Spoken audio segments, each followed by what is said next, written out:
Entonces estamos en la sesión 6 del curso de Antropología y Ética, y en esta ocasión pues ya entramos de lleno a lo que sería la parte de ética del curso. Anteriormente pues vimos antropología filosófica, y aquí nos proponía a la persona como espíritu encarnado, la persona como ser en relación, la persona como ser dinámico, la persona como ser finito y limitado, y la persona ante la trascendencia.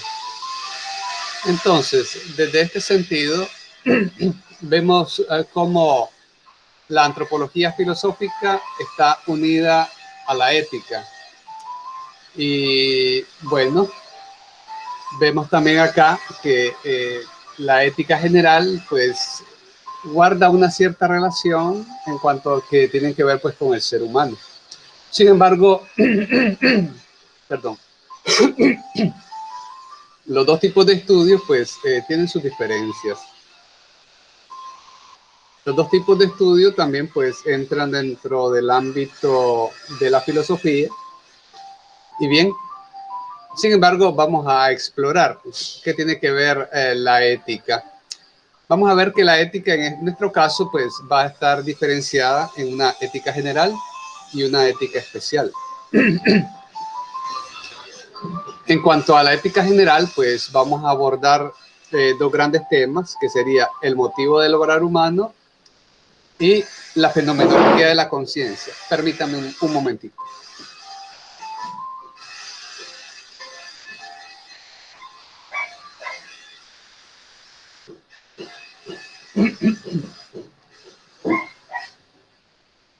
Decía, el motivo del obrar humano, la noción de importancia, del bien, del valor y la fenomenología de la conciencia.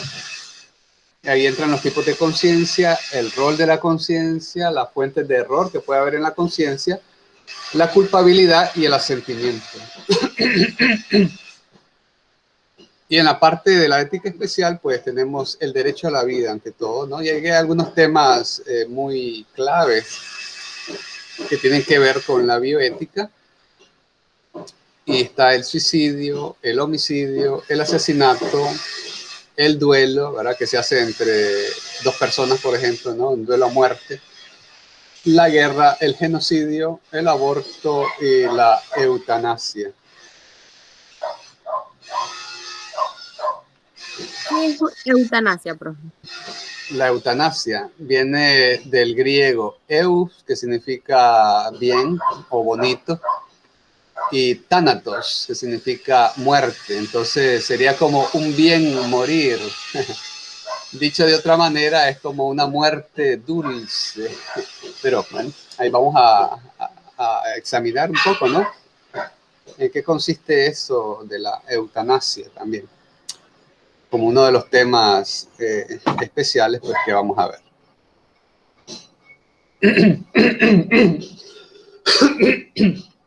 Bien, tenemos ahí este libro de ética general, que va a ser también un libro de consulta.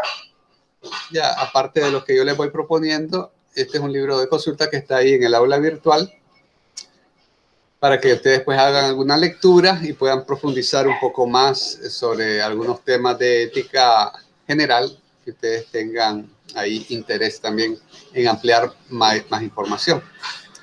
Pero ante todo, pues iniciemos con el término de la ética, ¿no?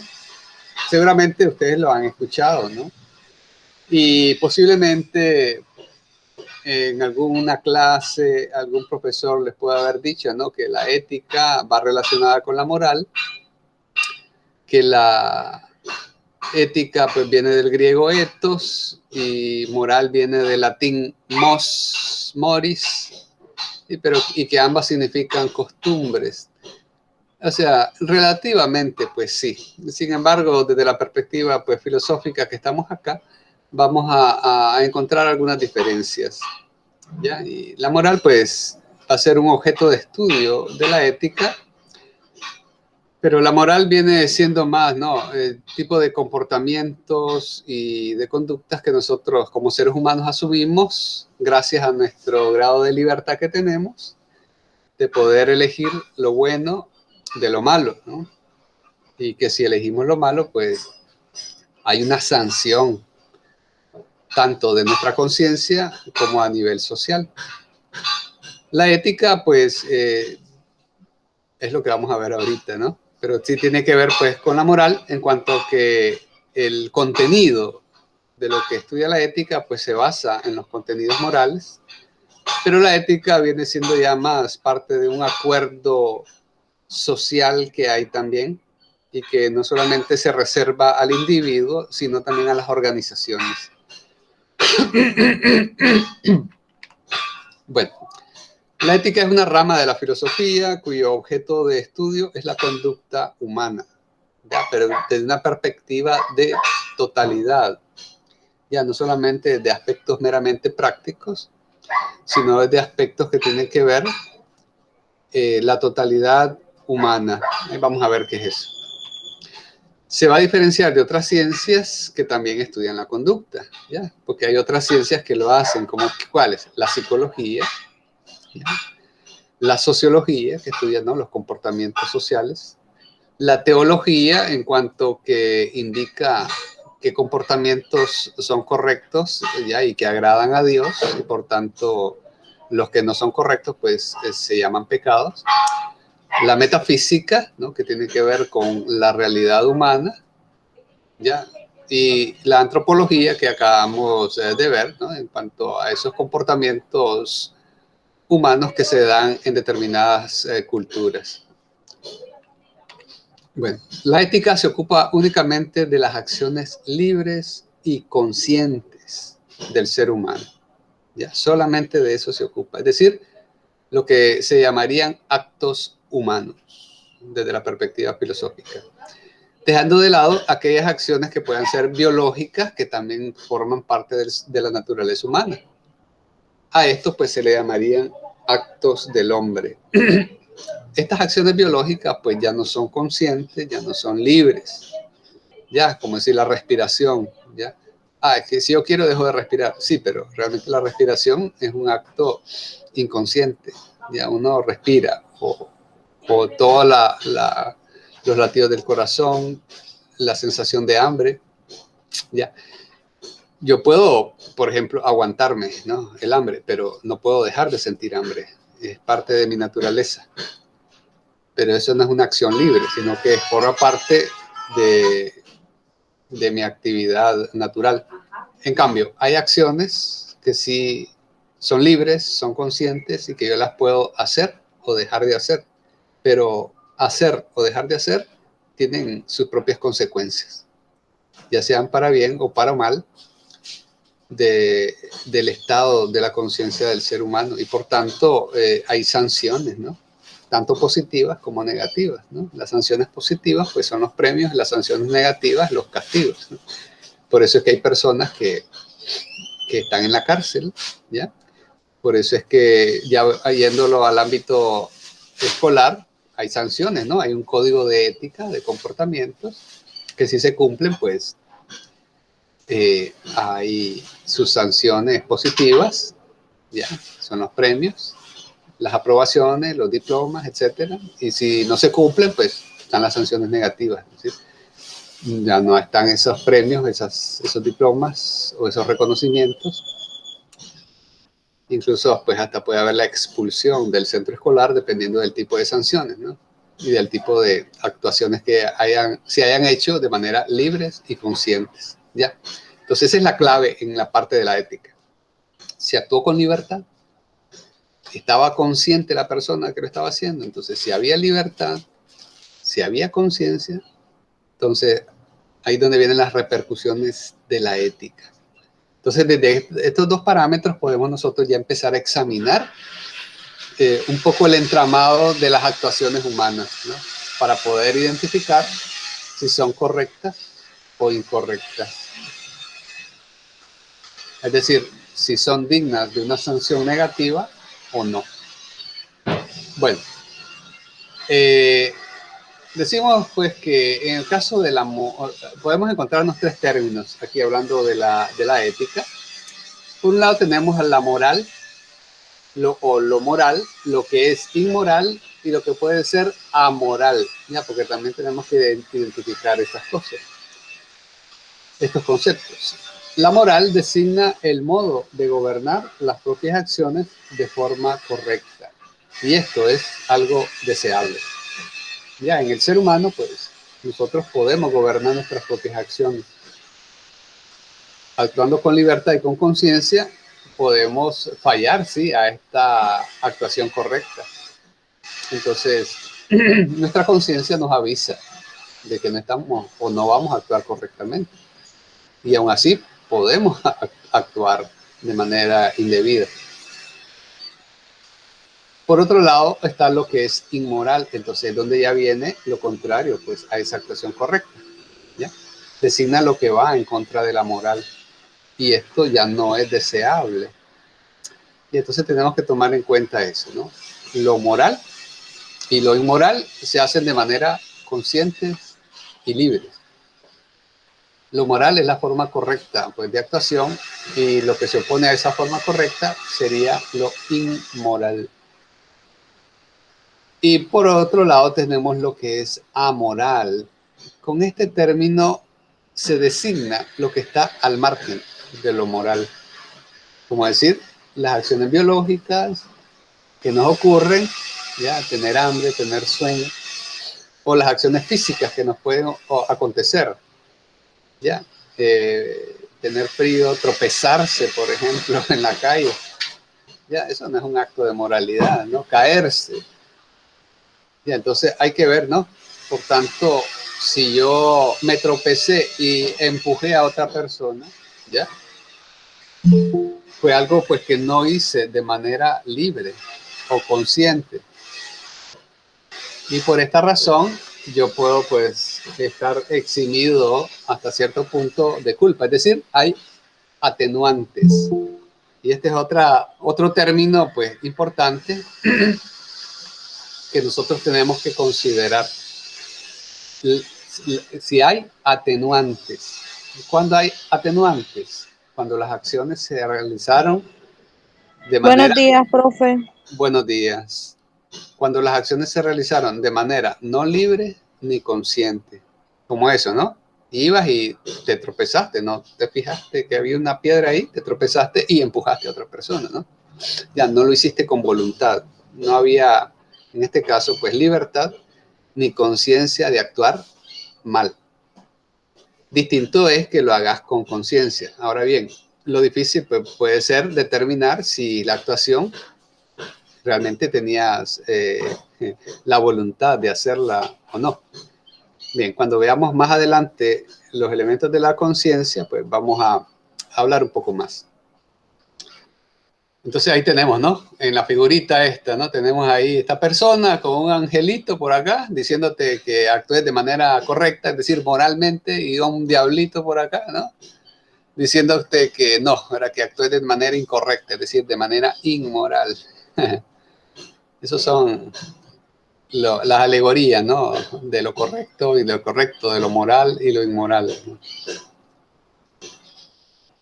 Bien, y teníamos una actividad de ética número 1 que yo espero pues que la hayan hecho, ¿no? Al menos sé pues que una persona sí lo hizo, ¿ya? Porque me envió ahí su actividad, pero es necesario sí que lo vayan haciendo porque tengamos materia para tratar, ¿ya? Y vengamos ya con un poco de ideas y también con algunas preguntas, ¿no? Con algunas preguntas para que aquí tratemos de clarificar en la medida de lo posible todas estas temáticas de la ética, ¿ya? Porque quieras o no, estas temáticas son complejas, ¿ya? Pero si vamos identificando algunas pistas, como esas de la libertad y de la conciencia, nos resulta más fácil poder identificar si las acciones pueden ser correctas o no, si pueden tener atenuantes o no, porque aunque a veces no haya libertad y conciencia de actuación, puedan haber, sí, cierto grado de culpabilidad, ¿ya? en algunos casos. Y por tanto, hay que ver hasta qué punto pues, hay atenuantes. ¿Sí?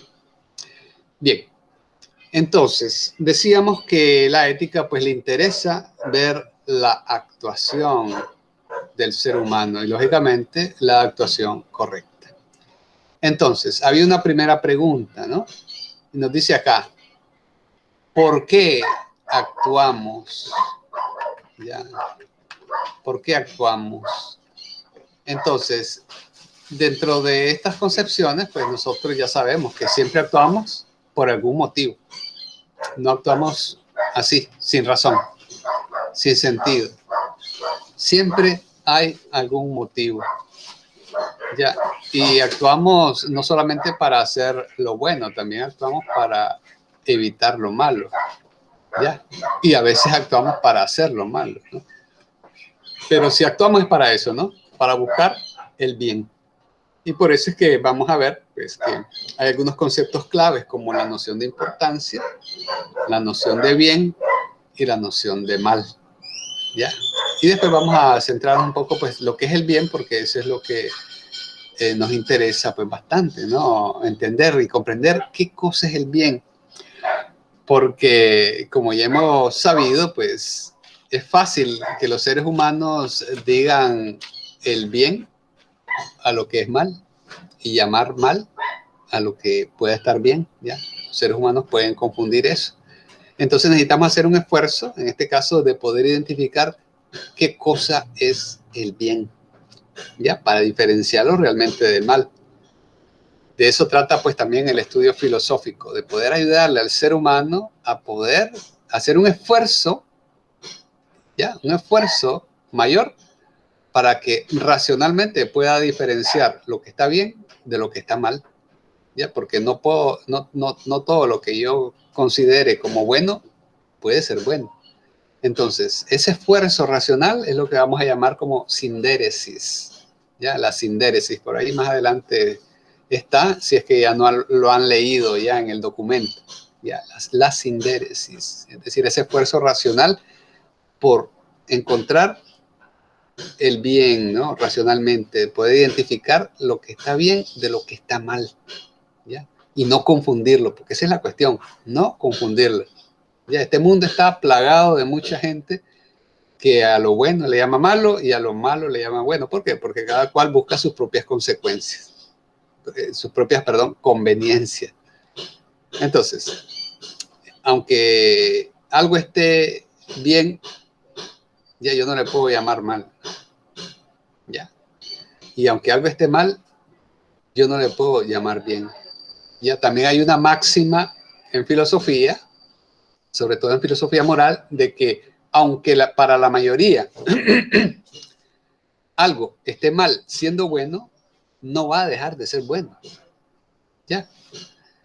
Y lo contrario también, aunque para la mayoría algo sea malo, no va a dejar de ser bueno si es bueno. O dejar de ser malo si es malo. Solo porque una mayoría opina que algo es bueno, no se convierte en bueno. ¿Ya? Si intrínsecamente es malo, va a seguir siendo malo siempre.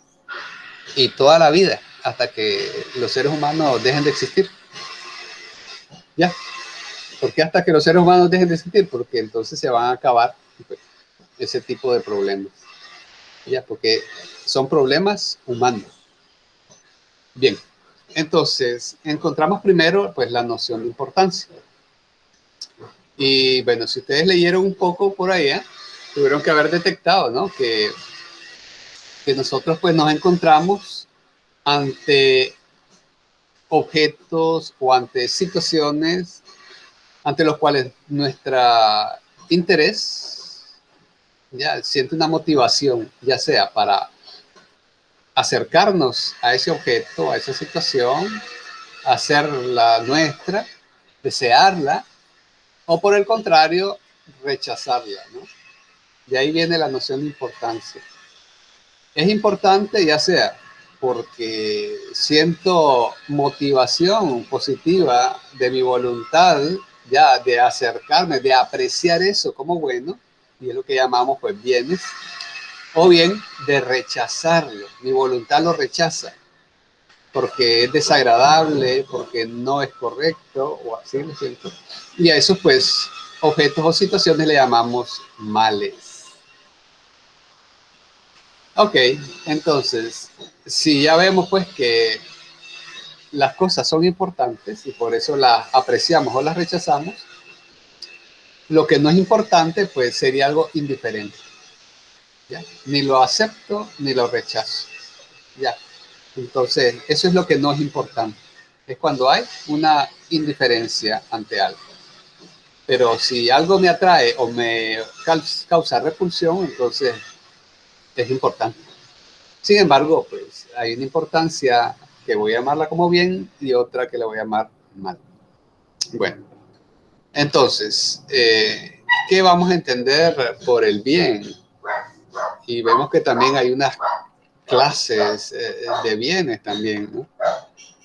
Bueno, el bien dice aquí una definición, pues que es el carácter de un objeto que lo hace positivamente importante, deseable, apetecible. Es el objeto dotado de importancia positiva, que lo hace deseable, pero apetecible a la voluntad, ¿no? Suscitando respuestas afectivas de entusiasmo, de admiración, de adhesión, de deseo. Entonces, si yo admiro, por ejemplo, a una persona buena o santa, por ejemplo, como Madre Teresa de Calcuta, una mujer santa o considerada santa, y yo digo, toda su obra es buena, me gusta, para mí eso es un bien. Pero alguien podrá decir, a mí me atrae mucho la figura de Hitler, ya aquel alemán que llevó a la Segunda Guerra Mundial, ya causó tanto mal, pero me atrae, me apasiona su poder que tuvo, me apasiona cómo quiso conquistar. Entonces, para él, pues eso es un bien también, ¿no? Porque es deseable, es digno de admiración, de deseo. Entonces, si se dan cuenta, entonces entramos ya en un problema, ¿no? ¿A qué cosa es el bien? Ya, porque alguien podrá decir, pero es que eso no está bien. Admirar a Hitler no es bueno, porque él fue un hombre malo. Pero el otro le dirá, no es bueno para vos, para mí sí es bueno, ¿ya? Porque yo quiero tener el carácter que él tuvo, las agallas que tuvo, la inteligencia o qué sé yo. Ya, entonces es un problema, porque entonces, ¿qué cosa es el bien? No siempre el bien pues, puede estar relacionado, como les digo, ¿no? Con lo bueno, sino que puede estar relacionado también con lo malo, ¿no? Admirar, es como los sicarios, por ejemplo, ¿no?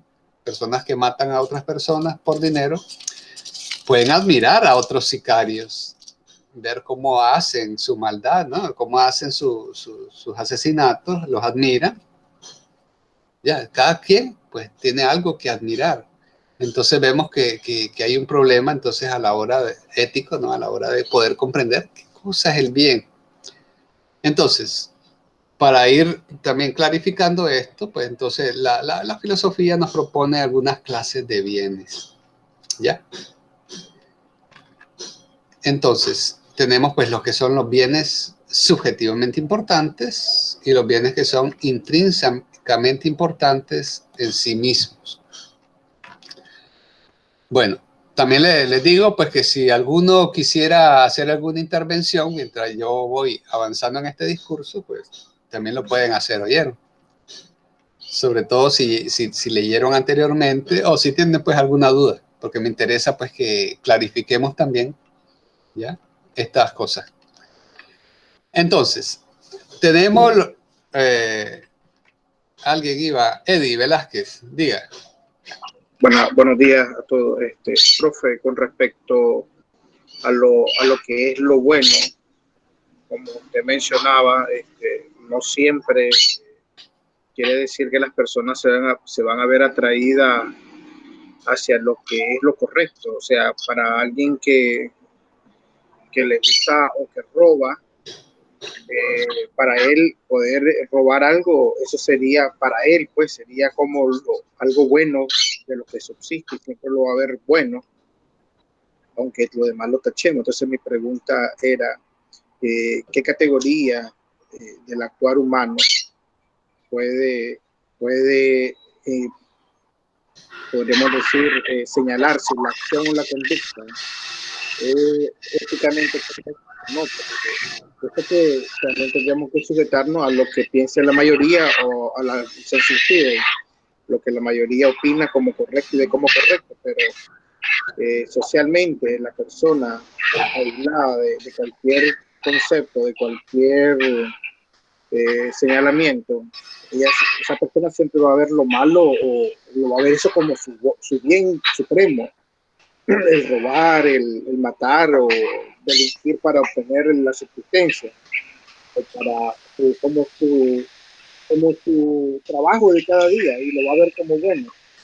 ¿Cómo se le hace comprender a alguien ¿sí? Que es incorrecto? Bueno, ¿cómo lograrlo? Ahí está un poco el trabajo, ¿no? Eso es lo más difícil. Ya, porque entra en un problema, ya, lo que les decía, el factor de la conciencia, ¿no? ¿Cómo lograr la persona tener una conciencia correcta, ¿no? O llegar a lo correcto de la conciencia. Entonces, por ahí anda un poco el asunto. Eddie, ¿ibas a opinar otra vez? No. No. Ok. Entonces, es que oigo ahí el ruidito de la... Ah, Cintia es. Sí, Sí, yo, profe. diga.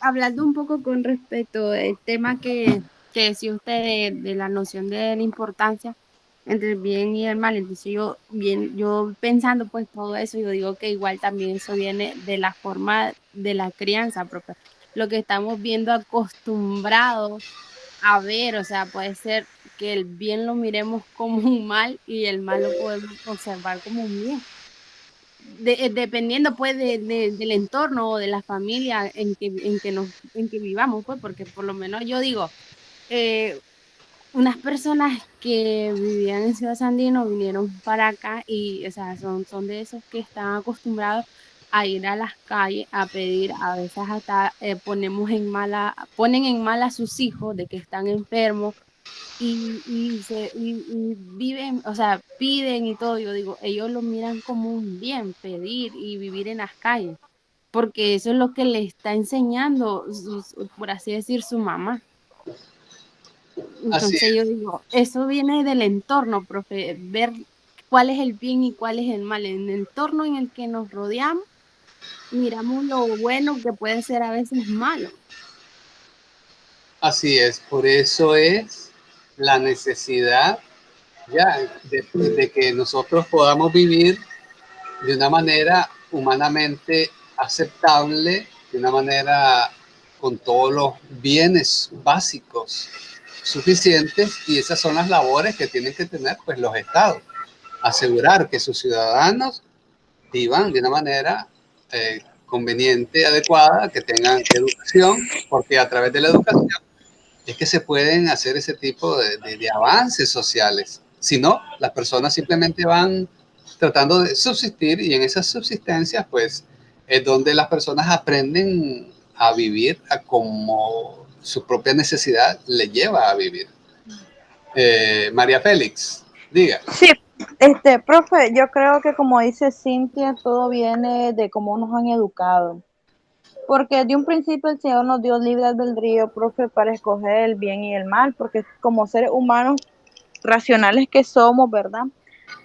Podemos saber qué es lo bueno y qué es lo malo. Ya depende de nosotros a qué camino irnos, porque hay personas que escogen el camino más fácil de actuar mal y otros que actuamos bien y vamos luchando, ¿verdad? Porque la vida es así como la imagen que usted puso, que nuestra conciencia nos dice el bien y el mal, pero yo creo que cada quien ya tiene su propia decisión de cómo actuar, y si los valores que te enseñaron o no te enseñaron la vida o la familia, porque a veces hay personas que ni en la familia te dan esos valores, sino que los aprenden en el transcurso de la vida, actúan como a su conveniencia. Yo creo que todos somos conscientes o no, pues, de nuestro actuar.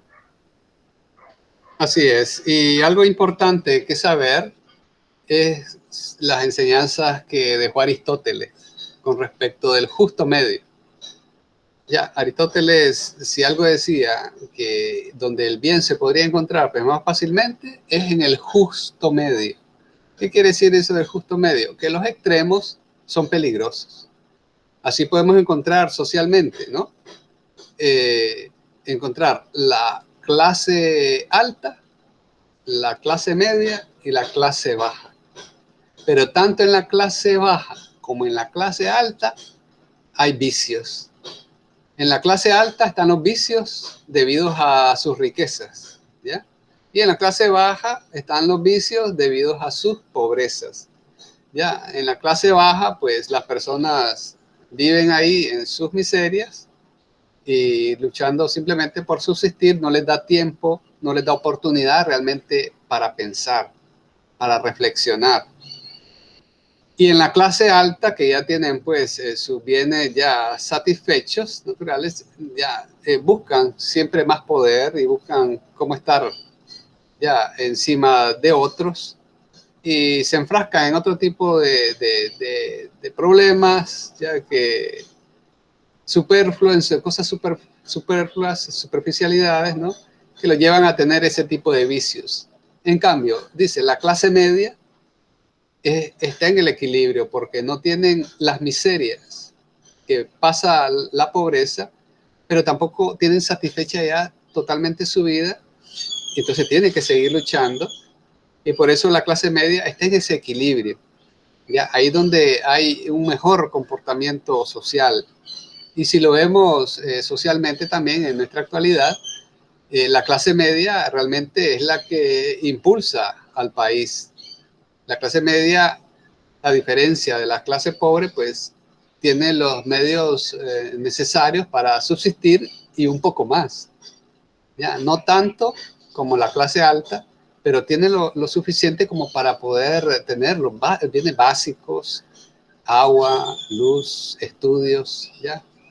Todos nosotros, por ejemplo, formamos parte de esa clase media y tenemos esa oportunidad para poder reflexionar sobre estas cosas. Ya, la clase baja no tiene tiempo para reflexionar sobre estas cosas. Sin embargo, si tuvieron, en esa clase baja, tuvieron familias, ya, que pudieron enseñarle valores a las personas, a los niños, ya, entonces estas personas pues, van a crecer con ciertos valores, pero también hay muchas familias de clase baja que no tienen tiempo para enseñar valores correctos, ¿no? Solamente estos bienes que decíamos, ¿no? Bienes negativos realmente, deseables, pero son negativos, ¿ya? Y se dedican, por tanto, pues a subsistir nada más, ¿no? Es decir, a la parte natural del ser humano de primero buscar cómo comer y después pensar, ¿no? En cambio, la clase media tiene tiempo para poder detenerse y pensar y reflexionar. En cambio, la clase alta, pues, puede también caer en los vicios, decíamos, ¿ya? Muchas veces los hijos en la clase alta son descuidados también, ¿ya? Sus padres les enseñan simplemente a tener todo y a tener a todos también bajo sus pies. Entonces, crecen con esos vicios. Podemos encontrarlo en muchos colegios, por ejemplo, de clase alta, que sus papás no están.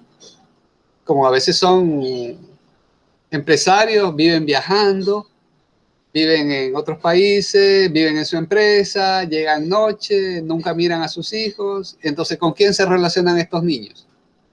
Con el chofer que los lleva al colegio, con la empleada que los atiende, ¿ya? Y muchas veces, quiere decir, no, pues un chofer, por ejemplo, ¿no? Un chofer les da consejo y todo, pero no es el mejor consejero. Igualmente, dígase también allá, pues, no digo que las empleadas pues sean malas, ¿no? Pero tampoco, pues, no siempre es la mejor consejera. Ya, los mejores consejeros tienen que ser siempre los padres, pero a veces los padres no están, ¿verdad? Están ausentes, sobre todo pues en la clase alta y en la clase baja a veces tampoco están los padres por las mismas necesidades de buscar la subsistencia de todos los días, ¿no? Por eso la clase media es importante en un país, ¿no? Porque la clase media tiene esa oportunidad de poder tener los bienes necesarios y poder tener tiempo y espacio también para dedicarse al estudio, ¿no? Por eso es importante, ¿no?, que en un estado los estados propicien la educación, ya, para que las personas puedan tener estos espacios que nosotros tenemos para poder reflexionar sobre estas cosas, ya, y que a veces pues no se dan. Bueno, entonces teníamos dos clases de bienes, ¿no? Primero estaban esos bienes subjetivamente importantes, es decir, aquellos bienes que son deleitables, que me satisfacen, pero a mí, ¿verdad? Una ducha tibia, pone el ejemplo, ¿no? Una comida deliciosa, ¿ya? Eso me reporta un bien para mí mismo, pero igualmente puede ser aquellas otras cosas como una felicitación que me reporta un bien para mí, pero también puede ser los ejemplos que dábamos, ¿no? Negativos. Admirar a una persona que no debería yo admirar, ¿no? Ya, el ladrón que admira a un ladrón que roba mejor que él, ¿no? Es decir, es como un maestro, ¿no? Entonces lo admira, ¿no? Un delincuente que admira a otro delincuente, ¿no? Es un bien, pero es un bien subjetivamente importante. Nada más decir, es importante solo para mí, ¿no? Entonces dependen del sujeto, ya, dependen del sujeto, de mi deleite, de mi gusto, y son solamente importantes, pues, para mí como sujeto. Ya, entonces estamos un tipo de bien para poderlo diferenciar. Y tenemos aquellos bienes que son intrínsecamente importantes en sí mismos.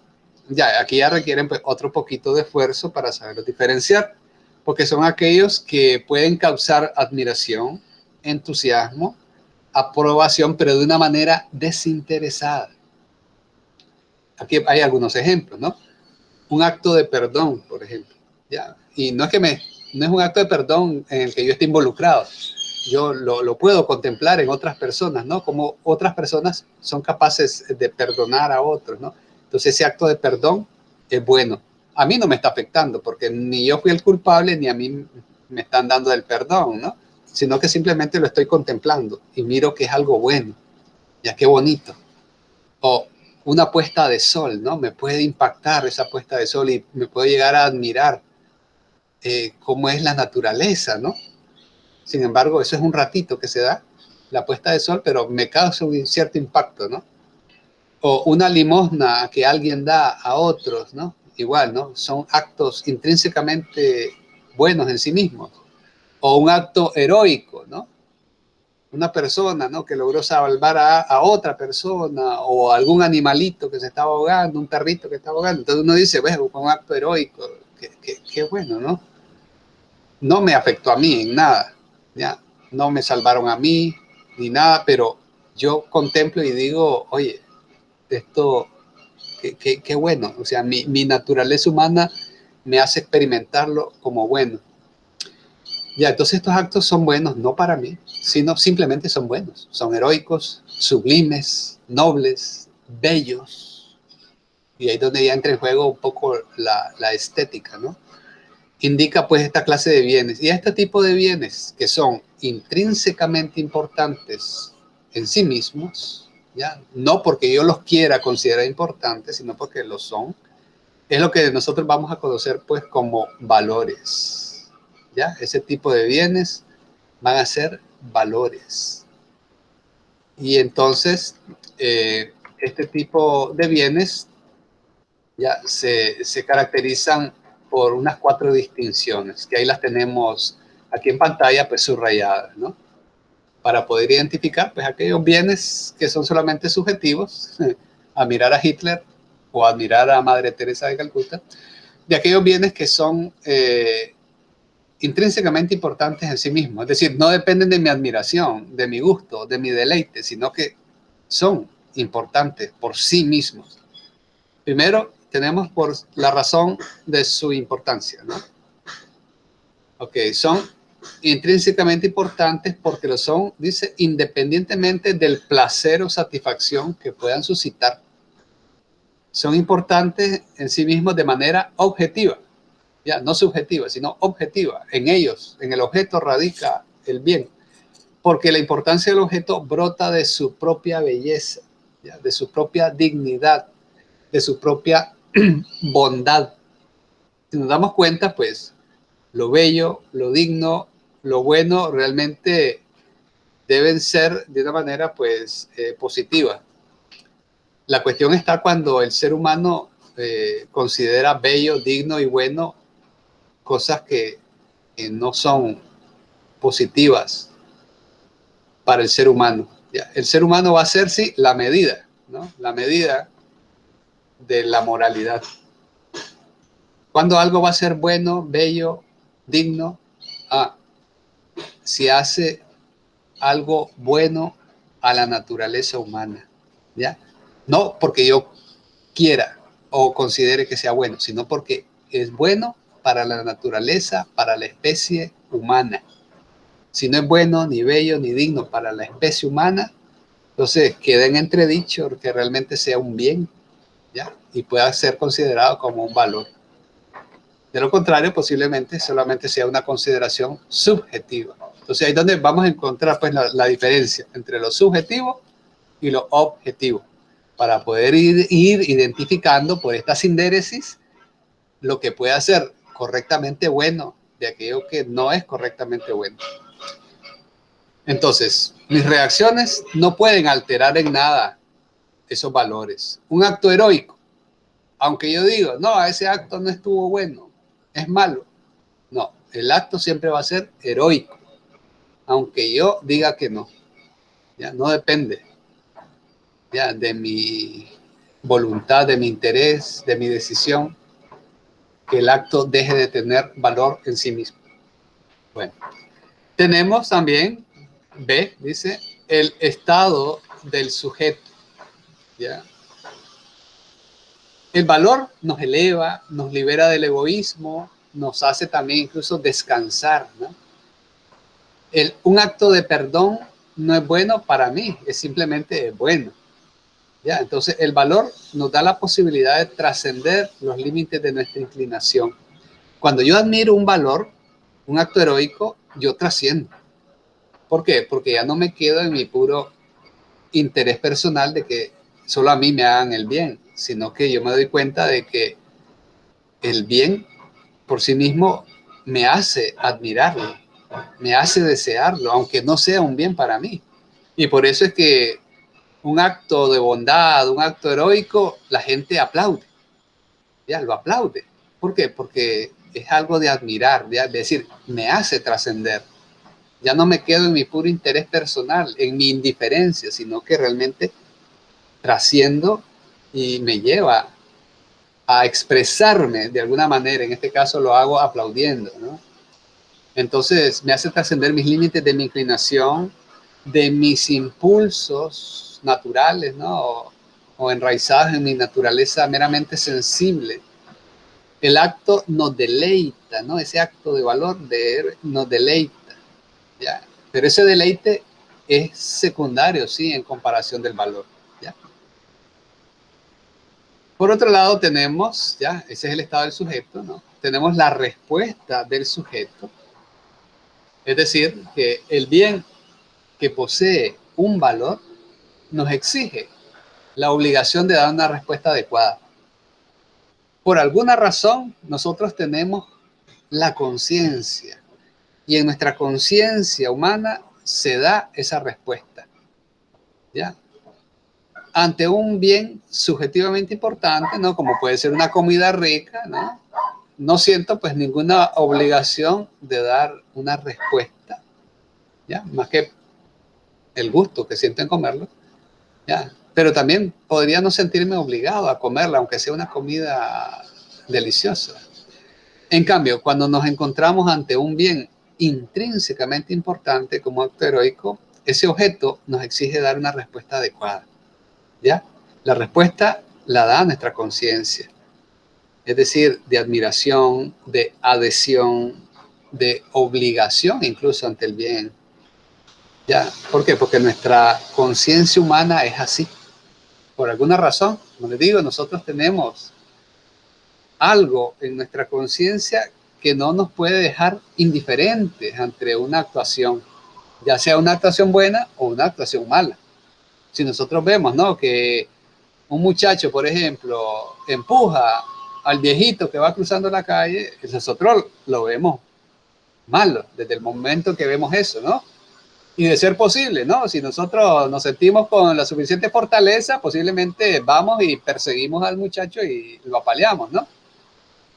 Pero al menos, si no podemos hacer eso, al menos le decimos cosas o al menos rechazamos esa actuación, ¿no? ¿Ya? ¿Por qué? Porque nuestra conciencia actúa, no es indiferente ante los bienes, ya sea importantes positivamente o negativamente, ¿no? ¿Quiénes no actúan de manera así, indiferente? Solamente aquellas personas que por alguna razón ya no quieren hacerlo, es decir, se obligan a sí mismos a no responder o tienen alguna falla en la mente, ¿no? Como algunas personas, como decir, las personas con estos síndromes, a ver cómo le llaman, de Asperger o de, bueno, estos síndromes mentales, ¿no? A veces a los niños, pues, les detectan desde temprana edad, ya que no tienen algunas neuronas y ante unas actuaciones, pues, para ellos no responden, ¿no? Es indiferente, pero no es porque no quieran responder, sino porque en su cerebro, pues, hay algo que falta y no pueden dar una respuesta adecuada, ¿ya? Entonces, y tenemos el tipo de respuesta que da, ¿no?, el sujeto.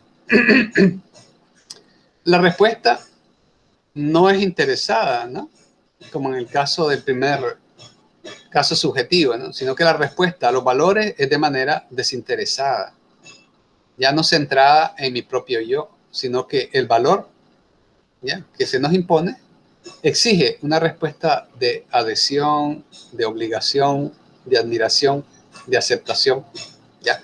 Así es nuestra conciencia, ¿ya? Así es la conciencia humana. Esa es la experiencia empírica que hay, ¿no? Que nuestra conciencia no es indiferente. Entonces, por eso es que nosotros podemos catalogar, por ejemplo, hablando a nivel educativo, ¿no?, de ciertos programas televisivos o de internet que hacen que el ser humano realmente fije su atención en cosas superfluas, se concentre en cosas que no tienen valor y vayan hasta cierto punto como adormeciendo la conciencia, ¿ya? Adormeciéndolo. Entonces, y claro, vemos a un montón de niños y adolescentes solamente fijándose ahí en internet lo que pasa en las modas, en cosas superfluas, en chistes banales, o sea, no es nada educativo, no es nada, es decir, lo que está haciendo es un adormecimiento de la conciencia, o peor aún, ¿no?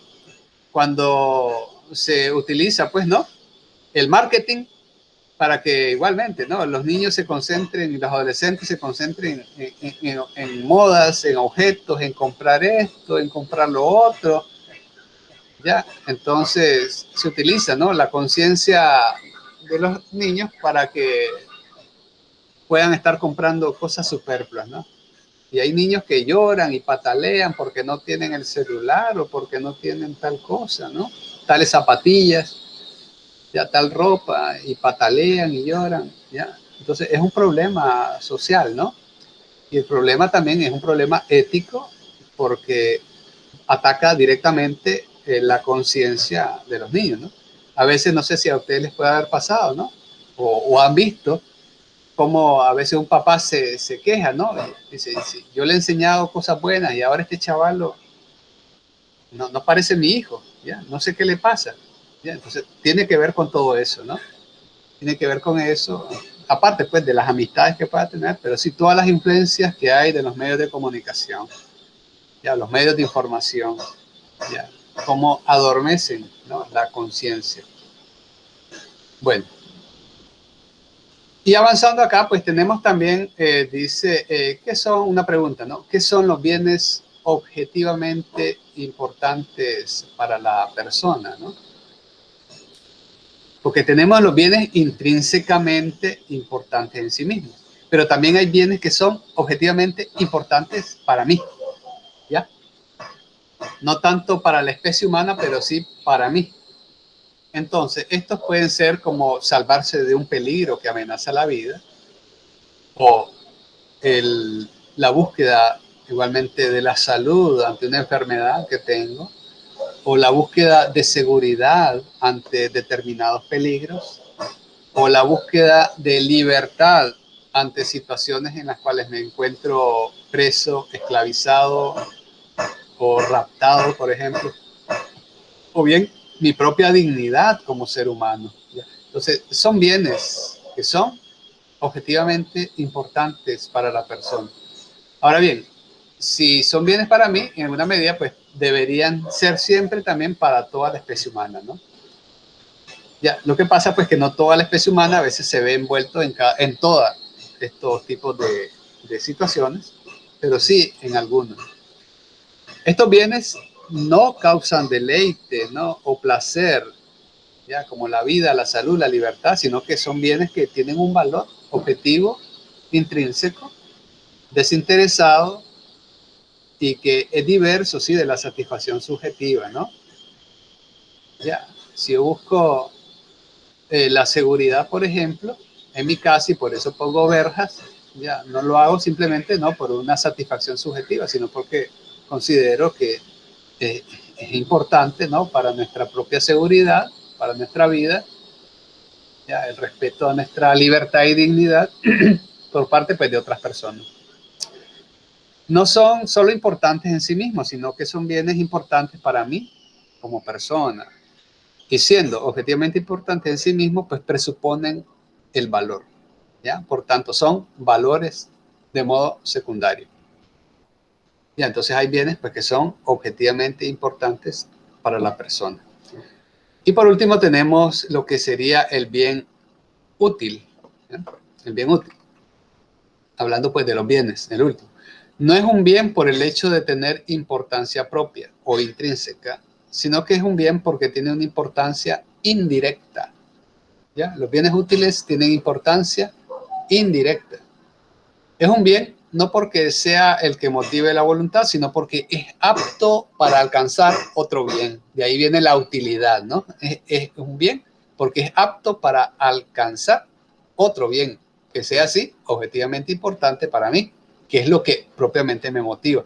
Por ejemplo, llegar a tener la salud, la seguridad, la integridad psicológica. Entonces, buscamos algunos bienes que nos ayuden a obtener ese bien mayor, que es la salud, o ese bien mayor, que es la seguridad. Entonces, lo buscamos, pues, algunos bienes útiles que nos ayuden a obtener, ya, los bienes ulteriores que se están buscando. El término útil se refiere a un tipo, pues, particular de lo que denominamos bienes objetivos para la persona o bienes elementales. Lo útil se opone a lo inútil, ¿ya? ¿Qué cosa es lo inútil? Lo que es meramente deleitable, o lo que es subjetivamente agradable, o lo que sirve solo de lujo, de diversión o de pasatiempo. Ya, eso es lo que es inútil. Lo útil es si me ayuda a alcanzar otros bienes objetivamente importantes. Ya, entonces, unos 3 elementos esenciales de lo útil es que estos bienes útiles son medios para alcanzar un fin. Pero eso sí, el fin y el medio tienen que ser correctos, ¿ya? Por ejemplo, si yo quiero sentirme satisfecho, ya, haciendo un bien, por ejemplo, llevarle flores a mi mamá que está enfermita, pero las flores las fui a arrancar al jardín del vecino, entonces eso no es correcto. Entonces ahí no estaríamos actuando sobre la base del bien útil, ¿no? Porque el bien útil tiene que ser un medio para alcanzar un fin, ¿no? Pero ese medio tiene que ser con acciones también correctas. La dignidad del medio, por lo tanto, entonces para alcanzar el fin es necesaria, ¿no? Si esa dignidad fue cometiendo un robo, entonces no puedo considerar ya el fin último, pues, correcto. Y la relación, pues, que hay con bienes objetivamente importantes para la persona es necesaria. Ya. Por tanto, no es valor lo que es útil, ya, sino solo tiene una importancia indirecta. Ya, porque a veces dicen, ¿no? Esto es valioso para mí, ¿por qué? Porque me es útil. No tan así, ¿verdad? Porque lo útil, como decíamos, solamente tiene una importancia indirecta, mediata, ¿ya? No inmediata, sino mediata y participada simplemente, ¿no? Del valor fundamental. Así pues, por tanto, desde una perspectiva pues ética, no debería hablarse de valores materiales o económicos, sino de bienes materiales o bienes económicos, pero no de valores, ¿ya? Porque el valor ya es superior al bien, sobre todo a los bienes útiles. Bien. Y entonces, aquí entramos ya pues a estos últimos temitas, ¿no? Que lo que sería el valor, ¿no? ¿Qué es el valor y cuáles serían sus características? ¿Qué vamos a entender por valor? ¿Ya? Que lo vamos a diferenciar de los bienes. Hablar de valor significa hablar en una medida pues de bienes, pero intrínsecamente importantes en sí mismos, ¿ya? Cuando decía aquí que lo vamos a diferenciar de los bienes, es de los bienes que son útiles. Estos suscitan en el sujeto la aprobación, admiración, amor, sea por su dignidad, su nobleza, su sublimidad. Tal es el caso, decíamos, de un acto heroico, ¿no? Es un acto valioso. Es un bien intrínsecamente importante en sí mismo. Por tanto, eso es un valor.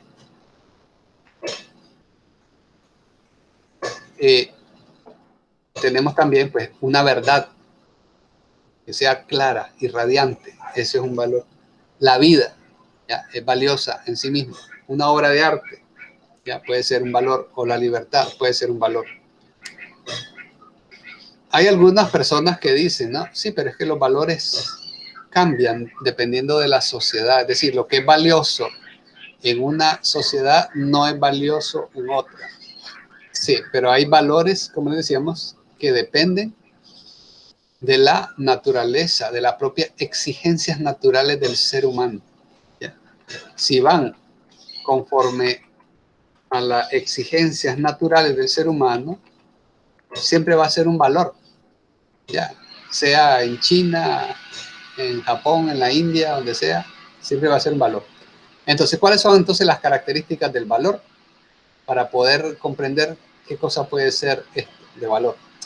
El valor concierne al objeto. Entonces cuando concierne al objeto, no quiere decir, por tanto, pues que me concierne a mi propia interés, voluntad, creencia, ¿ya? Sino que el valor no está en mí. El valor está en el objeto, está en la situación. Ya, la encuentro ahí. No la encuentro en mi interés, en mi raciocinio. Mi razón me hace detectarlo, pero el valor está en el objeto, concierne al objeto. Es intrínseco, es decir, forma parte natural del objeto. Es aquello por lo que el objeto es digno de ser. Ya decíamos, ¿no? Un acto heroico, una limosna que alguien da, ¿ya? Eso es digno en sí mismo. No depende de mí considerar que eso sea bueno o malo, sino que es bueno en sí mismo.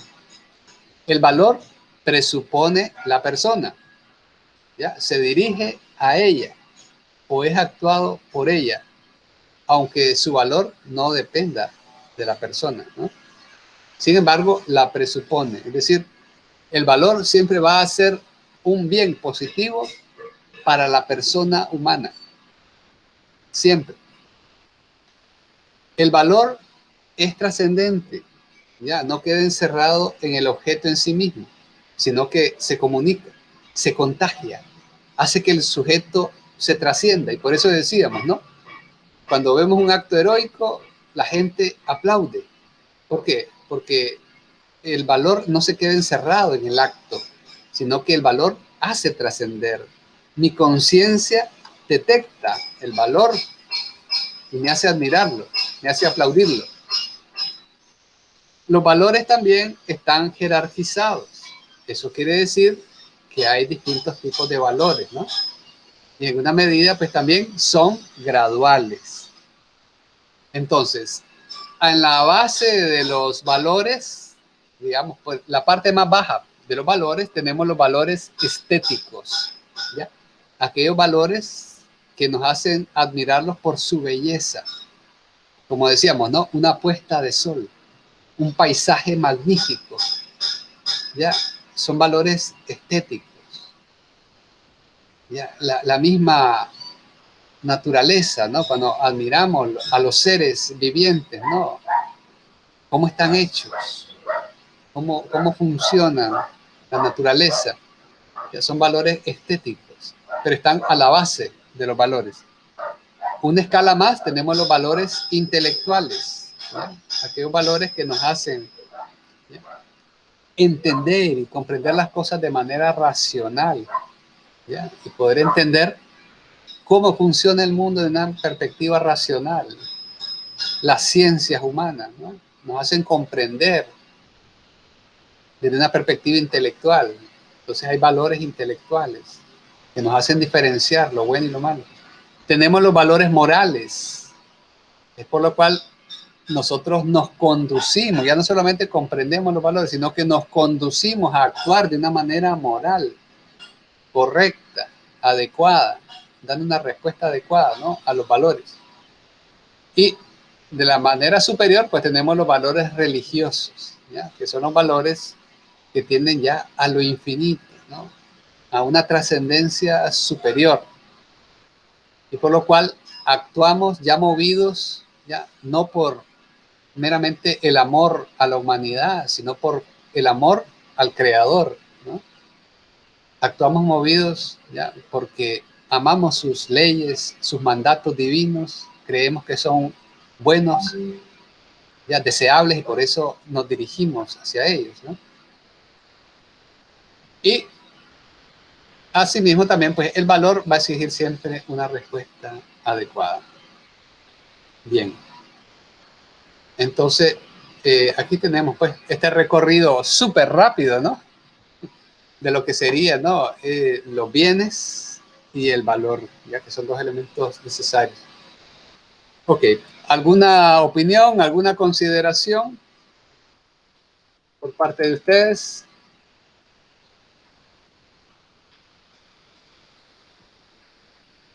Profe, eso quiere decir que a partir de hoy entramos prácticamente a la clase de ética, ¿sí es verdad, profe? Así es, ya entramos de lleno ya a ética. Y esa actividad, profe, me imagino que va para el portafolio, ¿verdad? Sí, eso va para su portafolio. Algunos, A partir de los trabajos, a partir de ese trabajo de hoy en adelante, entonces. sí, si me lo quieren entregar, lo pueden hacer, pero va a ir a su portafolio, ¿verdad?, para que lo vayan haciendo su colección. Ah, Sí. también se puede ser. Ah, bueno, si se lo puedo mandar, pues bien, si no, pues también. Sí, vamos a dejarlo así, ¿verdad?, para que lo vaya coleccionando, pero me interesa sí que lo vayan haciendo para que vayan pues leyendo estas cositas previamente, para que cuando vengamos acá pues también tengamos opiniones que decir. Entonces, en la... Ok. Entonces, también se lo podemos compartir. Sí, Ok. en la segunda actividad, pues es la segunda parte del folletito este. Yo les voy a pasar ya la actividad de ética número 2, donde hay otras preguntas, que es como un control de lectura, más o menos, ¿no? Es un control de lectura. En el documento que yo les envié la última vez, se los voy a volver a reenviar también, es la segunda parte. De igual manera, compartírselo. Y sí, lo pueden compartir, así yo me doy cuenta también, ¿no? cómo van. Perfecto. De tal manera pues que vayamos avanzando en estos temas, ¿no? Que Esa son, es parte de la evaluación, así es. sí, esta es parte de la evaluación individual, ¿no?, de seguimiento, ¿ya?, estas actividades que vayan haciendo. Bueno, estos temas pues, si se dan cuenta, pues es necesario, ¿no?, poderlos discutir, ¿ya?, porque esto nos ayudan a clarificar, ¿no?, qué cosa puede ser algo bueno. No todo lo que es bueno, o lo que creemos que puede ser bueno es bueno, sino que hay niveles, hay jerarquías también, ¿ya?, de bondades y de valores. O no todo lo malo puede ser tan malo también. Entonces, ahí es donde vienen los atenuantes, ¿ya? Sí, es lo que llamamos atenuantes. Ante un mal, ¿qué atenuantes hay para decir si es totalmente malo o no todo realmente es malo? Entonces, en la segunda parte, en la otra actividad de ética, que son también unas preguntas, ya entramos al campo de la conciencia, porque ahí es donde se debate la moral y la ética, en la conciencia. Entonces, vamos a ver cómo está la conciencia y qué atenuantes hay para que la conciencia actúe de una manera determinada y no entre en culpabilidades, ¿no? Bueno, entonces yo les voy a enviar esta actividad número 2 para que la vayan haciendo en la semana, y cuando volvamos pues vamos a dialogar nuevamente con estos temas. Y las sesiones que nos restan nos dedicaríamos a los temas que habíamos abordado por acá al inicio. Y este sábado ya es presencial, sí. Al tema, sí, es presencial. Abordaríamos el tema de la conciencia, como les decía, que está acá, la fenomenología de la conciencia, tipos de conciencia, el rol de la conciencia, las fuentes de error, la culpabilidad, ¿ya? Y el asentimiento, bueno, y los atenuantes que pueden haber, ¿no? Para las últimas sesiones dedicarlas a la ética especial, ¿ya? A estos temas, ¿no? Del suicidio, el homicidio, el asesinato, el duelo, la guerra, el genocidio, el aborto, la eutanasia. Y hay otros más, pues, pero al menos algunos de estos que son siempre críticos. Y aquí es donde vamos a hacer aquel ejercicio, ¿no? De proponer la tesis, la antítesis y ver qué síntesis llegamos. Muy bien. Entonces,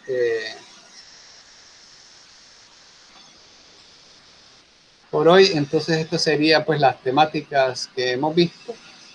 Y ya saben, ¿no? Cualquier cosa, pues estamos en contacto siempre, ¿no? A través de nuestras redes, a través del aula virtual, ¿ya? De las cosas que podamos encontrar por ahí para compartir. Ok, profe, está bien. Ok, entonces nos veríamos entonces en presencial la próxima semana. Tengan una feliz tarde. Gracias, profe, bendiciones. Ok, nos vemos. Adiós, Igual. Juan.